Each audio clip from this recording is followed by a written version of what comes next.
कहानी की शुरुआत होते ही हमने एडम नाम के एक ब्रिटिश बायोलॉजिस्ट को देखा जो कि पौधों और फंगल लाइफ पर रिसर्च किया करता था।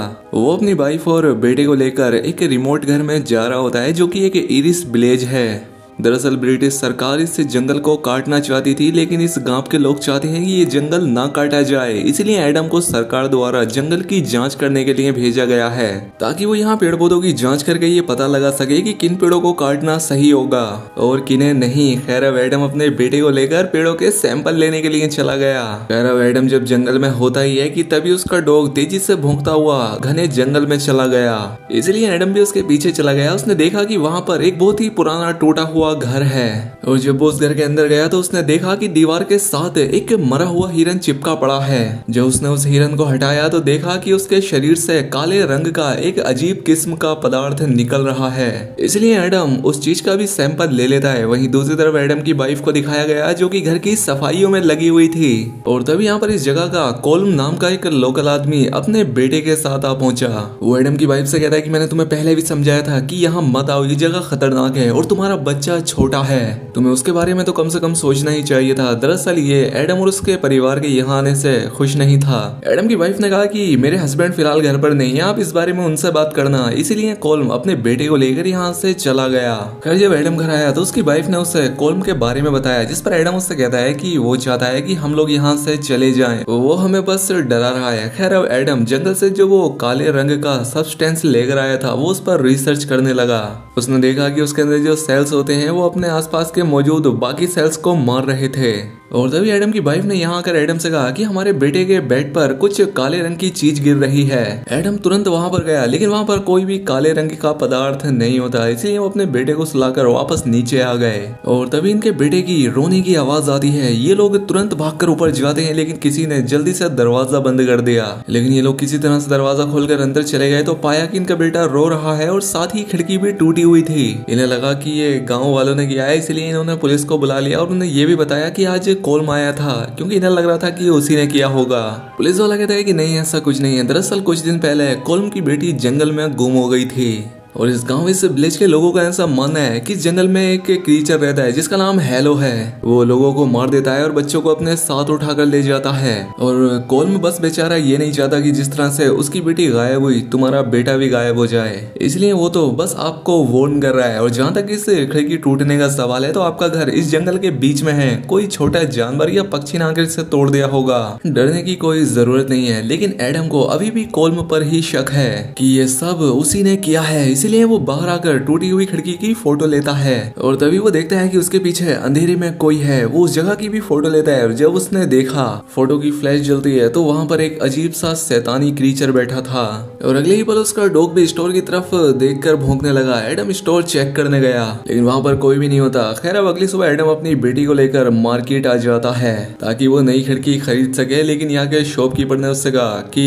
खिड़की खरीदने से कुछ नहीं होने वाला, आपको वहां पर लोहे की ग्रिल्स लगानी होंगी। दरअसल जब एडम और उसकी वाइफ इस जगह पर शिफ्ट हुए थे तो यहाँ लोहे की ग्रिल्स लगी हुई थी, लेकिन एडम की वाइफ ने वो सब हटा दी थी। खैर एडम को इस दुकानदार की बात समझ तो नहीं आती, इसलिए वो खिड़की बनाने का ही सामान लेकर अपनी बेटी को लेकर घर के लिए निकल पड़ा जो कि एकदम जंगल के बीच में है। रास्ते में उसकी गाड़ी अचानक से अपना कंट्रोल खोकर बीच में रुक गई और जब उसने खोलकर देखा तो पाया कि इंजन के ऊपर वही काले रंग का पदार्थ है जो उसे हिरन पर मिला था। खैर वो इस सबको इग्नोर करके गाड़ी से टूल बॉक्स से निकालने लगा, लेकिन तभी उसे कोई धक्का देकर डिग्गी में बंद कर देता है। वो डिग्गी में बंद हो चुका है और गाड़ी में उसका बेटा अकेला है। वहीं दूसरी तरफ हमने एडम की वाइफ को देखा जिसे कि अपने बच्चों के कपड़ों के साथ वही काले रंग का पदार्थ मिलता है जो कि एक कंकाल जैसा था। उसे लगा कि शायद हमारा कुत्ता ये ले आया होगा। तभी यहाँ पर कोल्म आ गया और उसने कहा कि मैंने तुम्हें समझाया था कि तुम्हें यहाँ से चले जाना चाहिए। एडम की वाइफ ने कहा कि अच्छा ठीक है, जब मेरे हस्बैंड आएंगे तो मैं तुमसे बात करने के लिए उन्हें भेजूंगी। खैर अब कोल्म यहाँ पर एक किताब रखकर चला जाता है। वहीं एडम को होश आया जो कि गाड़ी के अंदर बंद है और जंगल के बीचों बीच उसका बेटा गाड़ी में अभी भी रो रहा था। किसी तरह से वो डिग्गी से गाड़ी की सीट को फाड़कर गाड़ी के अंदर आ गया और अपने बेटे को लेकर गाड़ी से बाहर आ गया। उसने देखा कि किसी ने गाड़ी पर बहुत ही खतरनाक स्क्रैचेस किए हैं उसे लगता है कि शायद ये कोल्म का काम है। ये देखकर वो बहुत ज्यादा डर गया। वो जल्दी से अपने बेटे को लेकर घर आया। उसकी वाइफ को भी कुछ समझ नहीं आता कि यहाँ चल क्या रहा है। ये तीनों जल्दी से ऊपर के कमरे में आ गए और तभी घर की लाइट चली गई, जिसके बाद अजीब आवाजों के आने का सिलसिला शुरू हुआ। एडम को लगता है कि शायद कोल्म कर रहा है, तो वो कहता है कि मैंने पुलिस को कॉल कर दिया है, चले जाओ यहाँ से तुम। और तभी उसे दरवाजे की तरफ से आवाज आती है। वो उस तरफ गोली चलाता है, लेकिन जब दरवाजा खोल कर देखा तो वहाँ कोई नहीं था। इसके बाद एडम उस किताब को खोलता है जिसे कि कोल्म यहाँ छोड़ कर गया था। उस पर काफी सारी सुपर नेचुरल चीजें लिखी हुई थी जो कि उसे कुछ भी समझ नहीं आती। वो कहता है कि हमें यहाँ से निकलना होगा और हमारी गाड़ी जंगल के बीचों बीच खड़ी है, किसी भी तरह से हमें यहाँ से निकलना होगा। और जब ये घर से बाहर निकल जाते हैं तो इन्हें डॉग के भौंकने की आवाजें आई जो कि स्टोर रूम में था।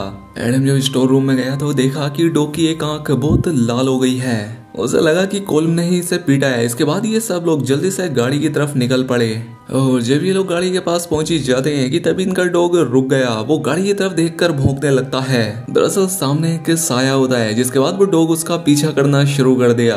थोड़ी देर तक तो डॉग के भौंकने की आवाज आने लगी, लेकिन बाद में उसकी चीख की आवाज आई। एडम समझ गया कि उसके डॉग का गेम बच गया है। खैर अब एडम की वाइफ गाड़ी में बैठ जाती है और जब एडम गाड़ी का बोनेट खोलता है तो देखता है कि उस पर वो काले रंग का पदार्थ और भी ज्यादा फैल गया था। वो उस सारी गंदगी को निकालने लगा और एडम की वाइफ जो गाड़ी में बैठी थी उसने पीछे मुड़कर देखा तो पाती है कि पीछे बहुत सारे साए हैं, जिन्हें देखकर वो काफी डर जाती है। वो गाड़ी स्टार्ट करने लगी और जब गाड़ी की हेडलाइट जली तो सामने भी बहुत सारे क्रीचर थे जो कि काफी खौफनाक थे और वो इन्हें मारने ही यहाँ आए थे। अब एडम जल्दी से गाड़ी के अंदर आ गया और ये लोग गाड़ी को निकाल कर आगे बढ़ने लगे और इसी बीच इनकी गाड़ी के सामने एक बच्ची आ जाती है, जिससे घबराकर एडम की वाइफ ने गाड़ी को घुमा दिया, जिससे गाड़ी गड्ढे में फंस जाती है, जिसे निकालना भी नामुमकिन था। इसलिए एडम और उसकी वाइफ अपने बेटे को लेकर इस जगह से वापस अपने घर की तरफ भागने लगे। और अब घर आने के बाद इन दोनों बेवकूफों को समझ आ गया था कि कोल्म जो कह रहा था वो सही बोल रहा था कि इस जंगल में बहुत ही खतरनाक क्रीचर्स हैं जिन्हें हेलो कहा जाता है और वो अंधेरे में ही हमला करते हैं। ये क्रीचर्स कभी भी उजाले में नहीं आते। एडम अब की होल से बाहर झांकने लगा, तब ये क्रीचर उसकी आंख पर हमला करके उसकी आंख को जख्मी कर दिया।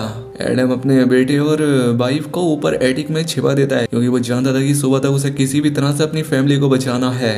उजाला होते ही सभी क्रीचर्स यहाँ से चले जाएंगे, इसलिए उसने तय किया वो सबसे पहले जनरेटर ऑन करेगा ताकि उजाले से ही क्रीचर घर से दूर चले जाएं। अब यहाँ पर एडम जनरेटर ऑन करने लगा, वहीं दूसरी तरफ एक क्रीचर का हाथ निकल कर आया जो कि एडम की वाइफ पर हमला करना चाहता था, लेकिन इससे पहले वो एडम की वाइफ की आंख को जख्मी करता एडम ने जनरेटर ऑन कर दिया, जिससे लाइट आ जाती है और सभी क्रीचर यहाँ से चले जाते हैं। अब क्योंकि एडम इन्फेक्टेड हो चुका था तो वो खुद भी धीरे धीरे एक हालो क्रीचर में बदलने लगा। वो अपनी वाइफ और बेटे के पास आया और वो अपने बेटे को सेफ रखने के लिए उसे अलमीरा में रख दिया, जिसके बाद वो अपनी वाइफ के साथ मिलकर लोहे की जो रोड यहाँ की खिड़कियों पर लगी हुई थी उन्हें वापस से सेट करता है ताकि कोई भी क्रीचर अंदर ना आ सके। लेकिन पहले से ही एक क्रीचर अंदर था जो कि उसके बेटे को उठाकर ऊपर एटिक में ले गया। एडम जब अपने बेटे को बचाने के लिए ऊपर एटिक में गया तो वो क्रीचर हेलो ने एडम पर अटैक कर दिया। इससे एडम नीचे गिरकर बेहोश हो गया, जिसके बाद उसकी वाइफ अपने बेटे को बचाने के लिए जाती है। दरअसल हेलो उसके बेटे को बाहर बुट्स में ले गया था और एडम की वाइफ ने देखा कि उसका बेटा अब नदी में बह रहा है। वो अपने बेटे को बचाने के लिए पानी में कूद गई और किसी तरह से उसे बचाकर घर वापस ले आती है, जिसके बाद वो अपने बेटे को हस्बैंड एडम को देते हुए कहती है कि इसके कपड़े चेंज कर दो। लेकिन जब उसने अपने बेटे को देखा पूरी तरह से हैरान हो गया, कहता है कि ये हमारा बेटा नहीं है, हेलोज ने हमारे साथ धोखा किया है। लेकिन एडम की वाइफ को लगता है कि एडम को ऐसा सिर्फ इसलिए लग रहा है क्योंकि वो इन्फेक्टेड है, इसलिए वो एक कील बच्चे के सर के पास रखते हुए कहता है कि मुझे अपना असली चेहरा दिखाओ। लेकिन तभी उसकी वाइफ उस पर हमला कर देती है तो इसने उसे धक्का दे दिया और तभी वो बच्चा अपने असली रूप में आ गया। लेकिन उसके इस रूप को सिर्फ एडम ही देख सकता था। उसकी वाइफ को अभी भी लग रहा होता है कि एडम इन्फेक्टेड है, इसलिए वो ये सब कर रहा है। इसलिए वो अपने हस्बैंड को स्टैप करके अपने बच्चे को लेकर सीधा कोल्म के घर पहुंच गई। वो कोल्म से मदद मांगती है लेकिन वो गन लेकर उस पर तान दिया। वो कहता है कि तुम यहाँ से चली जाओ, क्योंकि वो जानता था कि इन दोनों में से कोई भी इन्फेक्टेड हो सकता है और ये इसे भी इन्फेक्टेड कर सकते हैं। वहीं दूसरी तरफ हमने एडम को देखा जो कि इन्फेक्टेड होने की वजह से हेलो में बदलने लगा था। अब वो लगभग हेलो बन चुका है। तभी उसे एक बच्चे की रोने की आवाज आई और वो उसका पीछा करते हुए घने जंगल में गुफा के अंदर चला गया। यहाँ पर बहुत सारे बच्चे होते हैं और कॉल्म की बेटी भी, जो कि अब खुद भी एक हेलो थी, और उसके हाथ में एडम का बेटा होता है। एडम ने उससे अपने बेटे को मांगा, लेकिन वो उसके बेटे को नहीं देना चाहती। यहाँ पर जितने भी हेलो थे वो उस पर हमला करना चाहते थे, लेकिन एडम के पास आग की मशाल थी तो वो इसके करीब नहीं आ पा रहे थे। यानी कि एडम के अंदर अभी भी इंसानियत का एक अंश बचा है और इसीलिए वो आग से नहीं डर रहा था। वहीं दूसरी तरफ एडम की वाइफ को दिखाया गया जो अपने बेटे को लेकर जंगल में भाग रही थी। उसके आसपास बहुत सारे हेलोज होते हैं और उसके बाद जो कैमरा था वो उसकी फ्लैश को बार बार जलाकर उन्हें खुद से दूर रख रही थी।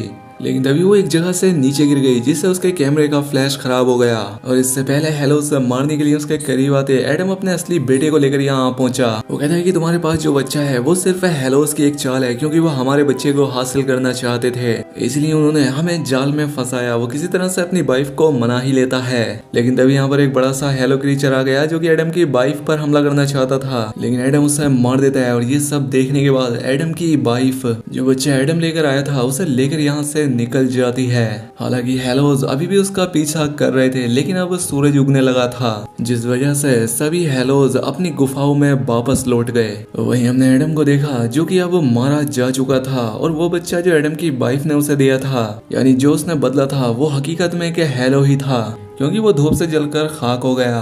और एडम की वाइफ पर जो अब उसका बच्चा है वही उसका असली बेटा है। अब एडम की वाइफ वापस अपने घर पर आ जाती है, जहाँ पर वो अपने हस्बैंड एडम को याद करके बहुत दुखी होती है। उसकी आंखों में आंसू थे, लेकिन रात होने से पहले अब वो अपने बेटे को लेकर यहाँ से निकल जाएगी।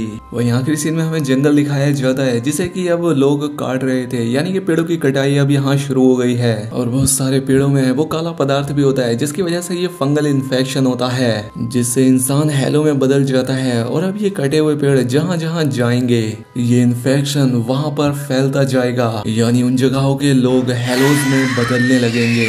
और इसी सस्पेंस के साथ ही फिल्म, ये कहानी यहाँ खत्म हो जाती है। दोस्तों उम्मीद करता हूँ आपको ये वीडियो पसंद आई होगी। अगर वीडियो अच्छी लगी तो वीडियो को लाइक और चैनल को सब्सक्राइब करें। मिलते हैं अगली शानदार वीडियो में।